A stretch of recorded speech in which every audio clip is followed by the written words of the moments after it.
Hey, to whoever may need this nugget of encouragement, things will be alright, so quit your worrying. I get it, the odds seem stacked back against the wall, but even consider it such, know you'll stand tall. Sat and watch from the sidelines one too many times. Wicked games to play make me wanna lose my mind. Found solitude knowing it'll be over soon. Ever need a boost, count on me for the 1-2.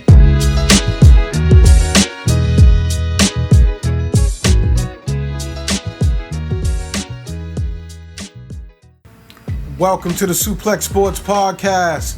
It's your boy Mish, and this is the Weekend Roundup. As we get into it, this weekend was week 3, the last week of the NFL preseason.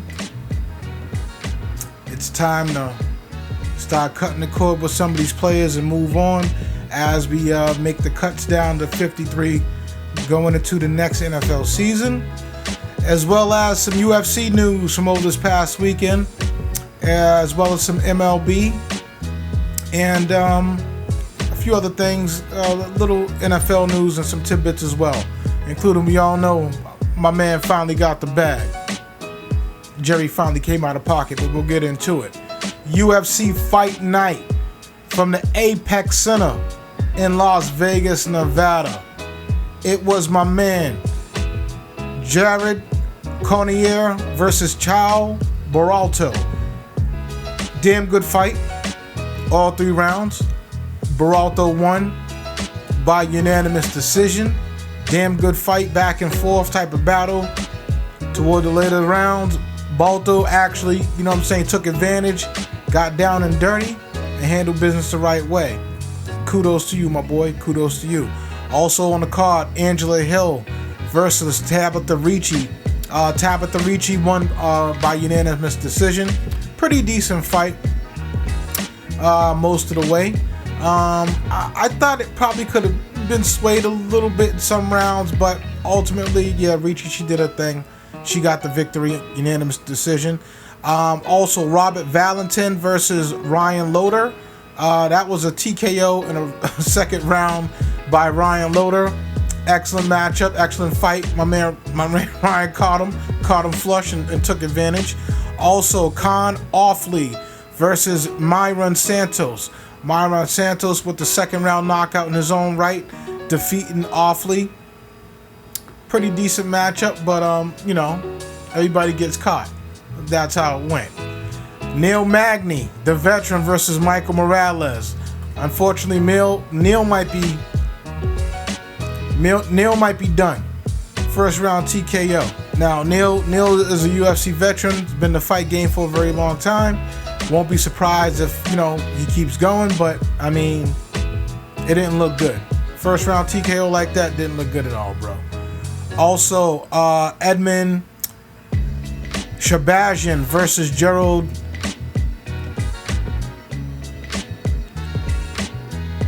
Anyways, it was a second round submission. Second round submission after that, man. It was a decent fight. Second round submission. Kudos to those guys. The last couple of UFC events have been pretty good. I'm still looking for the big money fights. I'm still looking for the return of John Jones. Dana, you got to do something, bro. You got to bring some more to the table, Dana. Seriously. But honestly, compared to the fight night a couple of months, about a month or so back, about a month back now, this was probably one of the best UFC fight nights that I've seen thus far this year. And as long as they keep making the good fights, we're going to start getting good results. But 3 out of 5 fights finishes, I'm not complaining at all. Of course, I wasn't in the arena to pay the fee, so definitely not complaining in that respect. NFL preseason, as I mentioned, week 3, this is it. This is the final audition. The final auditions were set. And now we move on to cut down day. All teams in the NFL have to trim down rosters to 53 at this point in time. So some cuts have already been made. There's already been a few notable cuts. I think the one that sticks out the most to me is Donovan Peoples-Jones from the Detroit Lions.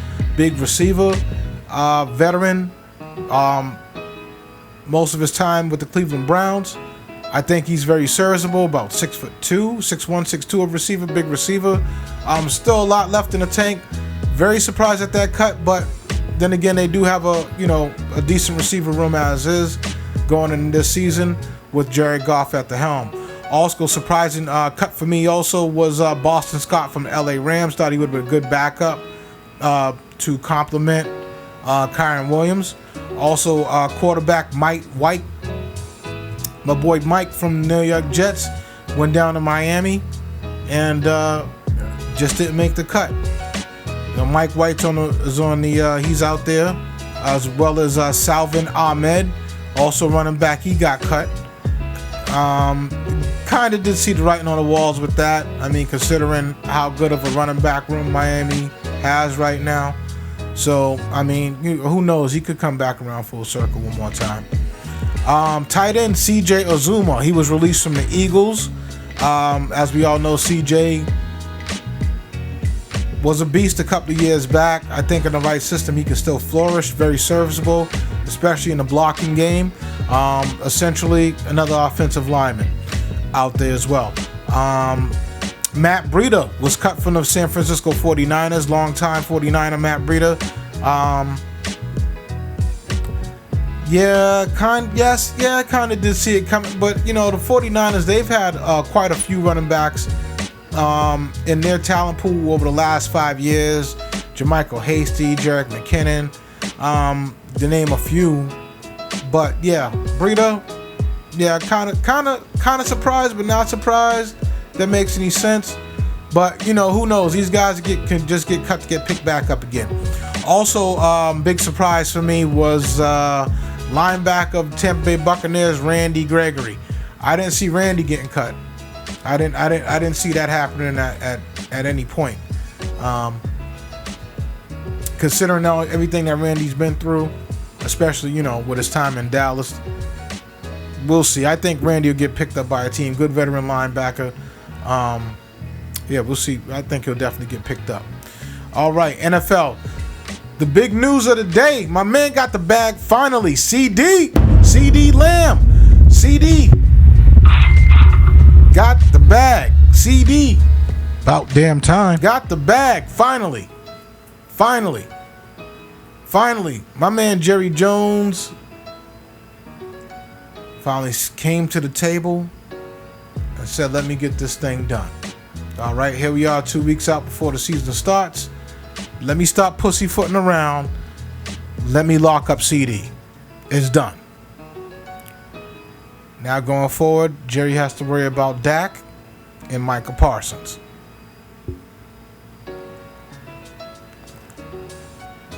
We'll see what happens. If he doesn't sign Dak, if he's holding Dak out for the rest of the year to see what Dak does, I can't say nothing. I won't dispute that.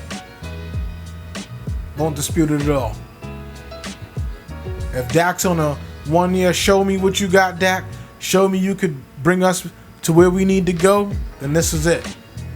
This could be Dak Prescott's swan song in Dallas if another deal is not reached. So we're going to watch for it. I think Micah Parsons will get locked up. I don't see Micah going anywhere. But in terms of Dak, this might be this could very well be a make it or break it year for Dak. But CD has got the bag, 4 years, $136 million, $38 million guaranteed. My man, CD, finally got the bag. Excuse me, that was a $38 million signing bonus.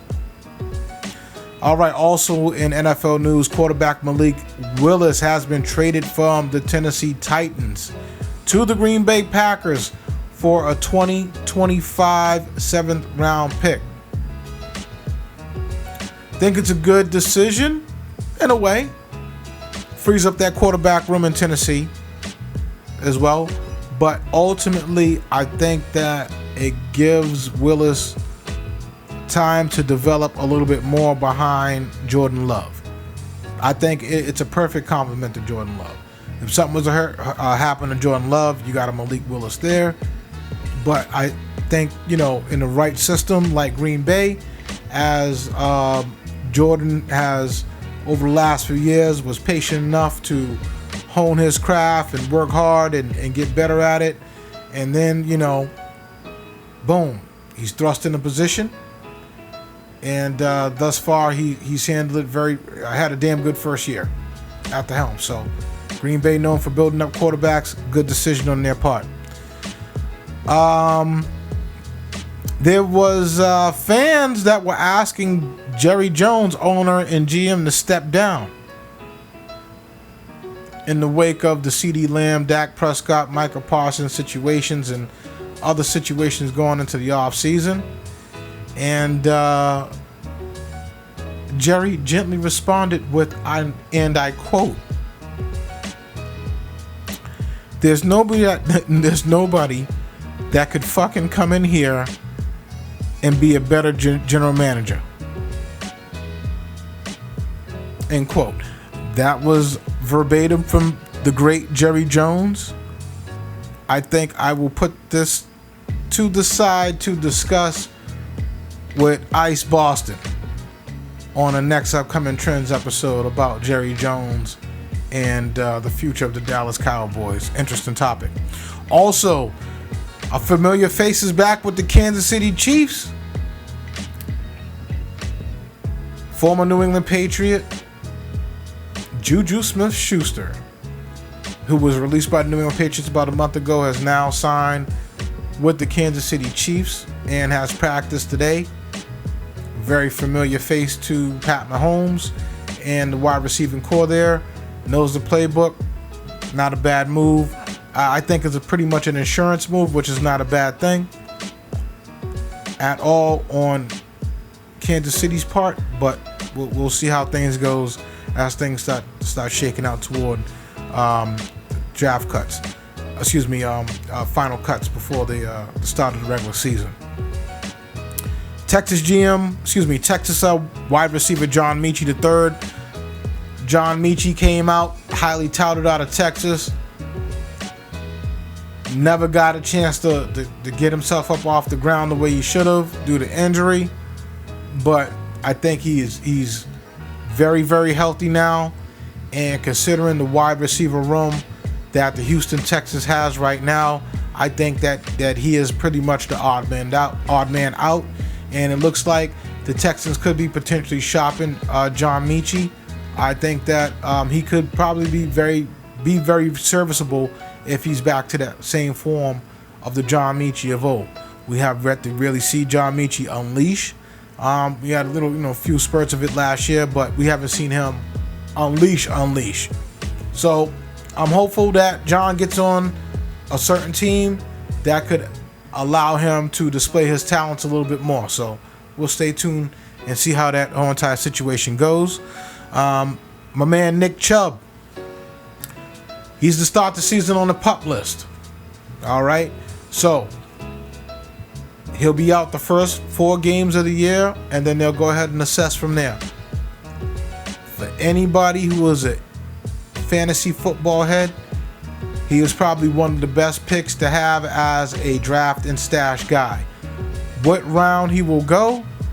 Later rounds, of course, but there's always that one Dick Dastardly in every single league that's going to pull the trigger before it's time to pull the trigger. And it is what it is in that regard.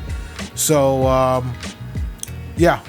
get in on Nick Chubb. First 4 games, he is out. From there, we'll see what happens. All right. Still no deal for Brandon Ayuk. He was spotted on the sidelines this past weekend for San Fran's final preseason game. He was walking the sidelines, not in 49ers gear. He was dressed in all black. He was taking pictures with fans. I don't know. I think something's going to get done definitely at some point. But I don't, at this rate, I don't see him getting traded. And like I said, he's going to stay with San Fran. He's just going to, I guess, force their hand into them giving him what he wants, essentially. So we can only wait and see how it all pans out. But Brandon Ayuk still watching that situation. Also, Jamar Chase, he's got a situation. His people's at the table. They're talking, trying to get a contract done. But Jamar has showed up at practice fully padded. First time he showed up this whole entire off season to come into the facility and practice with the team, as we are 2 weeks out from the start of the season. I like it. It shows that he's willing to show face out there, be with the team, do all the right things. Now they got to go ahead and pay the man. Pay the man his bread. That's all. Simple as that. Also, Dallas cornerback Darren Bland, he's out 6 to 8 weeks with a stress fracture in his foot. Now, this is where you sit back and you say to yourself, maybe we should have kept Stephon Gilmore around. Seriously. This is the time to step back and say, we should have kept him. Because things like this happen. Of course, the unexpected is the unexpected, but at least you know you got insurance in the Pro Bowl cornerback. But it is what it is, as he's now moved on to Minnesota. And, this, it could potentially be a weak side for Dallas going into the year. We'll see on that. If they get exposed. If they start getting exposed and start targeting that sign that Bland was on, eyebrows will be raised, definitely. Honestly. Rest in peace to Baltimore Ravens offensive line coach Joe D'Alessandris, as he's passed away at the young age of 70. D'Alessandris took time away earlier during camp to deal with illness, and essentially has since succumbed to illness. Thoughts and prayers to his family and the Baltimore Ravens organization at this time. Joe D'Alessandris passing away at the age of 70. Also, statue of the late, great, young safety Sean Taylor is being built currently, and they will put a statue directly outside of FedEx Field in DC for the gone 222 soon Sean Taylor. Long time coming, I would say, in that regard, but I'm glad something's getting done. There was a memorial out there in front of the stadium. The memorial has essentially been taken away, and now they're going to erect a statue outside the stadium in Sean Taylor's name. With Sean Taylor, I honestly can't wait to see it, as he was one of my favorite safeties playing in the NFL and also coming from the University of Miami.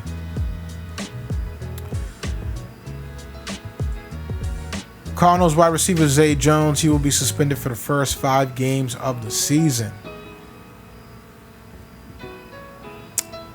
First 5 games for a domestic situation that occurred in November.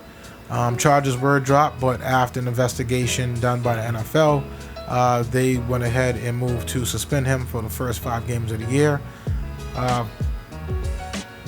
Fantasy players and guys who are paying attention to news like this in Arizona, 3 words: Greg Dortch season. Jumping into Major League Baseball, Seattle, they fired head coach Scott Servais after 9 seasons and have named Dan Wilson the new manager of the ball club. And the new hitting coach of the ball club is none other than Hall of Famer designated hitter Edgar Martinez. Big Edgar has returned back to Seattle, and he's in the dugout helping out the sluggers, man. Edgar Martinez, that dude, Looked like Edgar had a lazy eye, man, but he can belt the ball. That's for damn sure. Also, outfielder Jason Hayward, he has been designated for assignment from the Los Angeles Dodgers. We'll see what happens there in terms of him getting picked up. Also, the Major League Baseball playoff picture. All right, so these are the top 4 teams in each conference, AL and NL right now, who are pretty much locked in, barring any major disaster, to go ahead and make the playoffs. First 2 teams gets a bye, all right, of the first round of playoffs. So, American League, New York Yankees, they're number 1, followed by Cleveland, Houston, and Baltimore. Right now, if the season was to end today with 32 games left to play, the Yankees and Yankees and Cleveland Guardians will have a bye. And as far as the National League leaders, LA Dodgers, Philadelphia Phillies, Milwaukee Brewers, and those Arizona Diamondbacks who came into Boston and swept the Sox over the weekend. And they're currently on a tear. 32 games left in the season, folks. Right now, if it was to end today, the Dodgers would have a bye and the Phillies would have a bye. All right. There's still some teams fighting for the wild card spot, but as we get closer and closer, it looks like things are starting to drift apart just a little bit, unless somebody decides to go on a miraculous run. We'll keep an eye on New York and Baltimore as toward the end of September. They have a 3-game series, which could potentially determine whether or not which team has a bye. Very, very intriguing. Floyd Mayweather in the snooze fest. You know, all these exhibition fights with Floyd, man. I mean, it's either you're going to train for a 12-round fight, or you just going to hey, man, make money. That's all I can say. Just keep doing your thing and make money, baby. That's it, man. But it was a snooze fest of a fight, man, against John God III. 8 2-minute rounds. No knockdowns. Nothing eventful besides Floyd basically replacing a referee. The referee basically getting fired mid-fight and being replaced during the fight. That's all it was. All it was. I can't wait for November. We're just a few months away. I can't wait to see Jake Paul, Mike Tyson, and then simply just take it from there. Essentially, honestly, I'm just, Floyd's my dude, but he's killing me with some of this. But I know, Floyd, you're getting that check, but I need something entertainment in my life. Last but not least, rest in peace to WWE legend Sycho Sid. Sid Eudy passed away at the age of 63 today. Two-time WWF champion, two-time WCW World Heavyweight champion. Loved by millions around the world as the master and the ruler of the world, as he used to call himself. Never got a chance to see him inducted into the WWE Hall of Fame, but I'm pretty sure that he will be inducted sometime in the future. Thoughts and prayers to his family, his wife, and 2 sons, as he did lose a battle with cancer. R.I.P. Sid Eudy, Sycho Sid, passing away at the young age of 63. All right, folks, it's that time. Suplex of the weekend. My suplex of the weekend, call me biased, because I watch a lot of my hometown team with the New England Patriots, but I'm suplexing the Patriots. That offensive line is trash. Trash. Trash. Trash. Trash. Trash. The offensive line is trash, and nothing's been done about it. One of those quarterbacks are going to get hurt, and they're just going to sit here and just shrug their shoulders and move on. All that money you got saved up, you can't get yourself a damn left tackle. Suplexing New England Patriots. Patriots. Suplexed. Let's get your shit together in Foxborough. All right, guys, we need you all to like, share, and subscribe. This is the Suplex Sports Podcast. We're on TikTok. We're on Instagram. We're on Facebook. We're on Spotify. Hit us up with any questions or comments and let us know what you think. We are always here to answer to all of our fans as we are pushing towards that 100 subscriber mark on YouTube. Thank you guys. Thank you guys for sharing, liking, and subscribing here with the Suplex Sports Podcast. I'm going to keep bringing it to you Suplex style. This is your boy Mish. This is the Weekend Roundup. We out.